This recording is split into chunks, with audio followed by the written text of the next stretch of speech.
আজকে আপনাদের সাথে দারুণ মজার একটা রেসিপি শেয়ার করতে চলে এসেছি, আর যেটা আমার কাছে ভীষণই পছন্দের একটা খাবার। তো আমি আজকে তৈরি করছি কাঁকড়ার পাতুরি।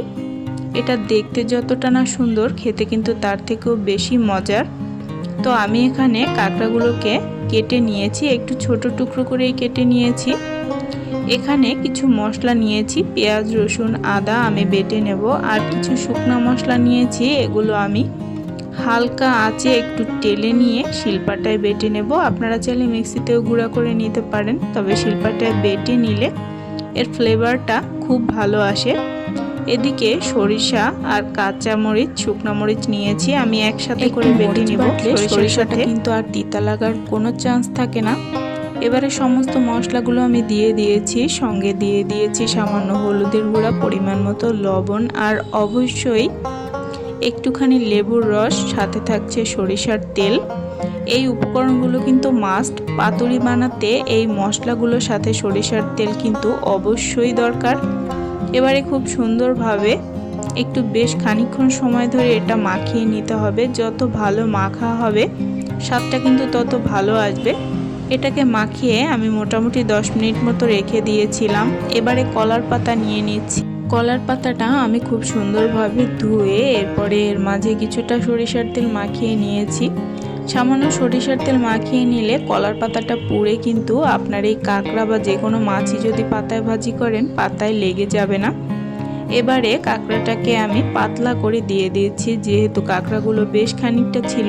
একটুখানি ফাঁকা করে দিলে জলটাও বেরিয়ে আসবে, সাথে শুকাতেও বেশ সুবিধা হবে। খুব সুন্দরভাবে দেওয়া হয়ে গেলে এবারে চুলার মাঝারি আঁচে আমি প্যানটাকে ঢাকা দিয়ে দিব, আর অপেক্ষা করব যতক্ষণ না কাঁকড়া থেকে জলটা বেরিয়ে আসছে। এবারে বেশ খানিকক্ষণ পরে দেখুন কাঁকড়া থেকে কিন্তু অলরেডি জলটা ছেড়ে দিয়েছে। কলার পাতায় যে কোনো কিছুই ভাজি করতে গেলে চেষ্টা করবেন 3 থেকে 4টা পার দিতে, এতে করে ভাজতে অনেক বেশি সুবিধা হয়। তো এবারে জলটা শুকিয়ে নেওয়ার পালা। কিছুক্ষণ পরে দেখুন জলটা কিন্তু শুকিয়ে গেছে, তবে অবশ্যই এই সময় জালটা খুব বেশি বাড়িয়ে দেওয়া যাবে না, এতে করে কিন্তু কাঁকড়াটা সেদ্ধ হবে না। এবারে কলার পাতাটা উল্টে দিতে হবে। আমি এখানে একটা পাতিলের ঢাকনা নিয়েছি, অপর কলা পাতাটাও আমি তেল মাখিয়ে নিয়েছি। এভাবে করে একটা পার্ট উল্টে দিতে হবে, একবার উল্টে দিলেই যথেষ্ট, আর দরকার নেই। তবে একটু সতর্ক থাকতে হবে, কলার পাতা কিন্তু প্রচণ্ড গরম থাকে, আর ভিতরে যে জলটা থাকে এটা কিন্তু আপনার হাতে পড়ে যাওয়ার একটা সম্ভাবনা থাকে।